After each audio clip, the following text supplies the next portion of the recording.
Sveiki, su jumis yra Moteris kalba.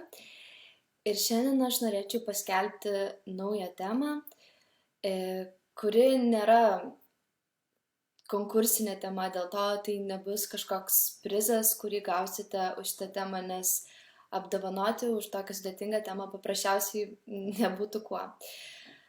Tai va, norėtume, jog jūs siūstumėte mums istorijas susijusias su seksualiniu smurtu.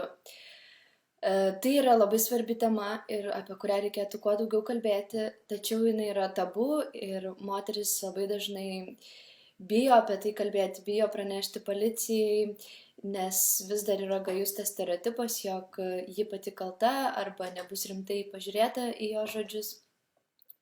Todėl mes pagalvojame, kad tokia platforma, kaip Moteris kalba, yra labai gera vieta pasikalbėti apie šitos dalykus.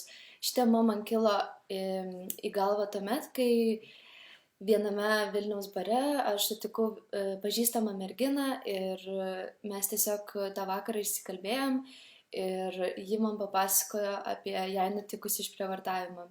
Ir nepaisant to, kad jau buvo praėję gan ilgai, gan daug laiko, apie 8 metai, jis sakė, jog tik šią vasarą ji pagaliau susitaikė su tuo, kas įvyko ir vėl priėmė ir pradėjo mylėti save ir savo kūną. Taigi, siūskite mums savo istorijas.